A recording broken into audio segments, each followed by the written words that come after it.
Hello, and welcome to Family Folktales from the Nashville Public Library. I'm Susan Poulter, a librarian at the Main Library.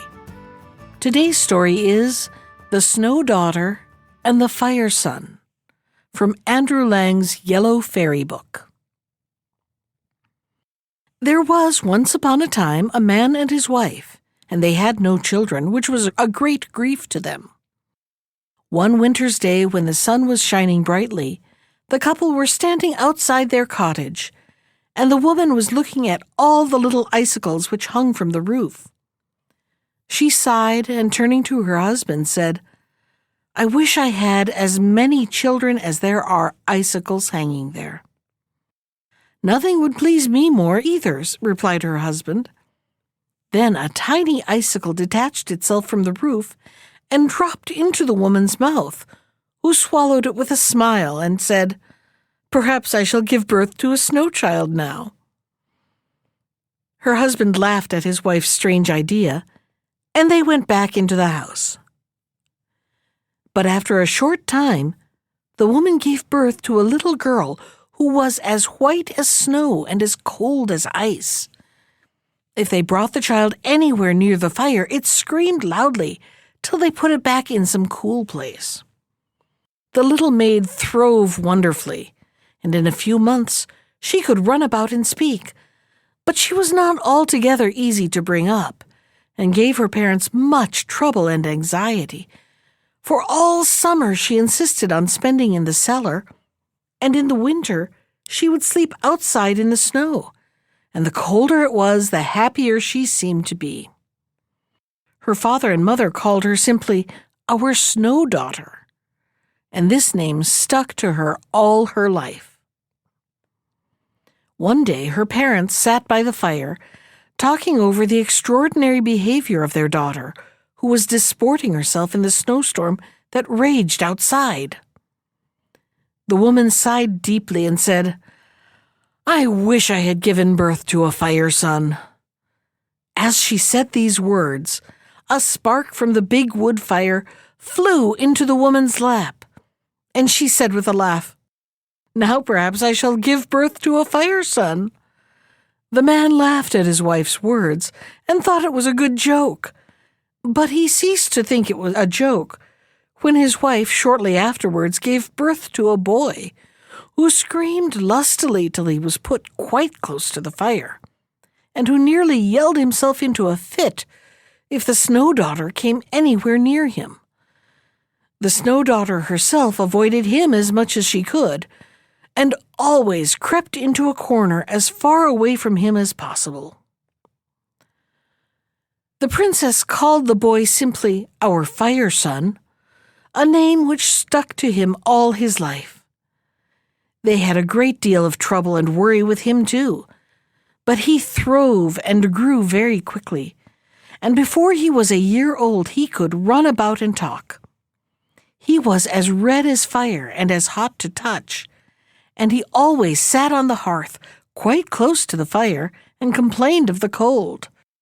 If his sister were in the room, he almost crept into the flames, while the girl on her part always complained of the great heat if her brother were anywhere near.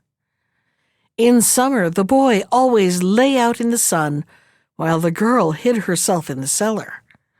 So it happened that the brother and sister came very little into contact with each other. In fact, they carefully avoided it.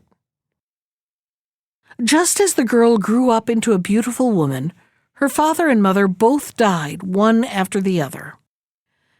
Then the Fire Son, who had grown up in the meantime into a fine, strong young man, said to his sister, "I am going out into the world, for what is the use of remaining on here?" "I shall go with you," she answered, "for, except you, I have no one in this world, and I have a feeling that if we set out together, we shall be lucky." The Fire Son said, "I love you with all my heart, but at the same time I always freeze if you are near me, and you nearly die of heat if I approach you. How shall we travel about together without being odious the one to the other?" "Don't worry about that," replied the girl, "for I've thought it all over and have settled on a plan which will make us able to bear with the other. See, I had a fur cloak made for each of us, and if we put them on, I shall not feel the heat so much, nor you the cold." So they put on the fur cloaks and set out quite cheerfully on their way, and for the first time in their lives, quite happy in each other's company. For a long time the Fire Son and the Snow Daughter wandered through the world, and when at the beginning of winter they came to a big wood, they determined to stay there till spring. The Fire Son built himself a hut where he always kept a huge fire, while his sister, with very few clothes on, stayed outside night and day. Now it happened one day that the king of the land held a hunt in this wood, and saw the Snow Daughter wandering about in the open air. He wondered very much who the beautiful girl clad in such garments could be, and he stopped and spoke to her. He soon learned that she could not stand the heat and that her brother could not endure the cold. The king was so charmed by the Snow Daughter that he asked her to be his wife. The girl consented, and the wedding was held with much state. The king had a huge house of ice made for his wife underground, so that even in summer it did not melt. But for his brother-in-law, he had a house built with huge ovens all round it that were kept heated all day and night. The Fire Son was delighted, but the perpetual heat in which he lived made his body so hot that it was dangerous to get too close to him.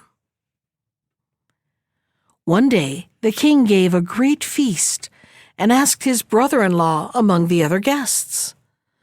The Fire Son did not appear till everyone had assembled, and when he did, everyone fled outside to the open air, so intense was the heat he gave forth. Then the king was very angry and said, "If I had known what a lot of trouble you would have been, I would never have taken you into my house." Then the Fire Son replied with a laugh, "Don't be angry, dear brother. I love heat and my sister loves cold. Come here and let me embrace you, and then I'll go home at once." And before the king had time to reply, the Fire Son seized him in a tight embrace. The king screamed aloud in agony, and when his wife, the Snow Daughter, who had taken refuge from her brother in the next room, hurried to him, the king lay dead on the ground, burnt to a cinder. When the Snow Daughter saw this, she turned on her brother and flew at him. Then a fight began, the like of which had never been seen on earth. When the people, attracted by the noise, hurried to the spot, they saw the Snow Daughter melting into water, and the Fire Son burned to a cinder. And so ended the unhappy brother and sister. That was The Snow Daughter and the Fire Son, from Andrew Lang's Yellow Fairy Book.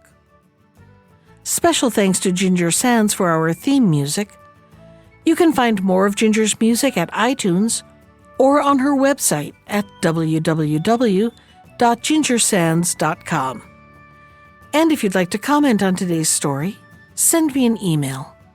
I can be reached at susan.poulter, that's Poulter, at nashville.gov.